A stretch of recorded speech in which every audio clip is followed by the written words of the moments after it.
रामलीला में उनका किरदार नहीं होना चाहिए, इसको किस नजरिए से आप? नहीं, देखिए, ऐसा नहीं है कि हम किसी को हटाने और उसको लगाने की बात कर रहे हैं। प्रश्न ये है कि रामलीला की शुचिता, पवित्रता, आध्यात्मिकता और श्रद्धा भाव वो बरकरार रहे, इसकी चिंता रामलीला के आयोजकों को भी रहती है और दर्शकों को भी रहती है।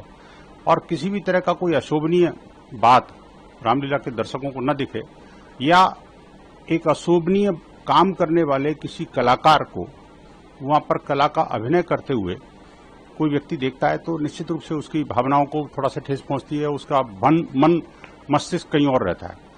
तो उसको कनेक्ट करने के लिए, देखिए, रामलीला जो है रामचरितमानस के विभिन्न पात्रों को, रामायण के जो आदर्श हैं उनको प्रतिपादित करने के लिए, जो दर्शक हैं उनका जीवन सुधारने के लिए, उनके जीवन में उत्कर्ष आए, आध्यात्मिक ज्ञान और जो महान परंपरा थी उसके वो अवगाहक बन सकें, और जो भगवान श्री राम और उनके भाइयों सहित रामायण के जितने भी पात्र हैं उनसे कुछ न कुछ आदर्श ग्रहण करके जाएं, कुछ शिक्षा ग्रहण करके जाएं, जिससे कि वो अपने जीवन महान बना सकें।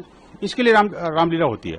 अगर उसके पात्र जो है, जो कैरेक्टर निभा रहे हैं, वो अगर उसके अनुरूप अपेक्षित नहीं होंगे तो निस्संदेह जो दर्शक है, श्रोता है, उसको कहीं न कहीं भावनाएं आहत होंगी और वो जो उद्देश्य रामलीला का है वो उद्देश्य पूर्ण नहीं होगा।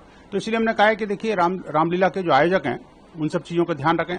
एक और बात मैं कहूंगा कि देखिए, पात्रों के साथ साथ जो कुछ जगह पर ये देखने में आया है कि रामलीला के मंच से बीच बीच में कभी कभी फूहड़पन भी दिखने को मिलता है, जो अशोभनीय जो चित्र हैं वो नजर आते हैं कभी कभी। मैं देश भर की अनेक रामलीलाओं की बात कर रहा हूं जो रिमोट में भी चलती हैं, तो वो भी नहीं होना चाहिए।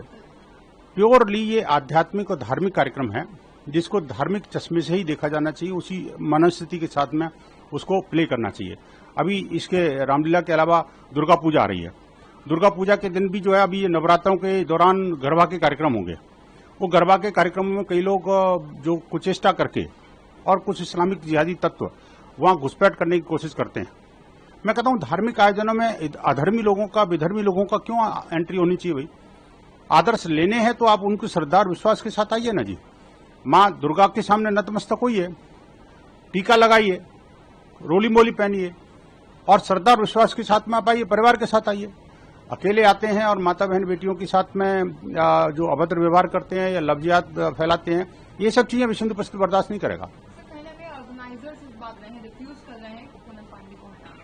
नहीं, देखिए, ऑर्गेनाइजर्स के ऊपर निर्भर करता है। हमारा तो एक सुझाव था, विश्व हिंदू परिषद ये चाहता है कि भाई रामलीला की शुचिता, पवित्रता बनी रहे। देखिए, लवकुश रामलीला कमेटी कोई छोटी मोटी रामलीला कमेटी नहीं है। मैं मानता हूं कि एक देश की प्रतिष्ठित रामलीला कमेटियों में से है और हमें विश्वास है कि कुछ न कुछ इसमें अच्छा निर्णय जो दर्शकों के लिए, धर्म के लिए, समाज के लिए हितकर होगा वो अवश्य लेंगे। बाकी वो स्वतंत्र हैं, हमारा कोई विरोध नहीं है किसी तरह का। आप देखिए कि रामलीला कमेटी जो है कोई विश्व हिंदू परिषद से अलग नहीं हो सकती और विश्व हिंदू परिषद रामलीला कमेटी से अलग नहीं हो सकता। ये दोनों एक ही सिक्के के पहलू है। जो विचार मन में आए थे वो उनको बता दिए, अब उनका निर्णय है कि क्या करना क्या नहीं करना। लेकिन हमें विश्वास है कि निस्संदेह उस पर कुछ न कुछ ऐसी कार्रवाई जरूर करेंगे जो कि लोक हित में होगी, जो समाज हित में होगी और दर्शकों के हित में होगी। खासकर जो श्रद्धालु वहां आते हैं वो श्रद्धा और विश्वास के पूर्वक उसको देख के जाएं। सिर्फ एक मंचीय कार्यक्रम नहीं है वो कि आप नाटकीय कोई प्रेजेंटेशन हो गया और उसके बाद देख करके लोग भूल गए। वो नाटकीय प्रेजेंटेशन से कहीं लाख गुना वो आध्यात्मिक प्रेजेंटेशन है। देश की जो समृद्ध परंपरा का दर्शन है, हमारी आध्यात्मिक और जीवन मूल्यों का एक महान प्रकटीकरण है। अब जब जीवन मूल्यों का प्रकटीकरण हो, वहां से जीवंत जो कलाकार है वो जीवंत दर्शन न दे तो फिर थोड़ा सा कहीं ना कहीं मन को हिट हो सकता है। इसलिए मुझे लगता है कि वो सब इस बात का ध्यान रखेंगे और मुझे आशा है कि इन सब चीजों पर विशेष रूप से ध्यान रखा जाएगा। धन्यवाद।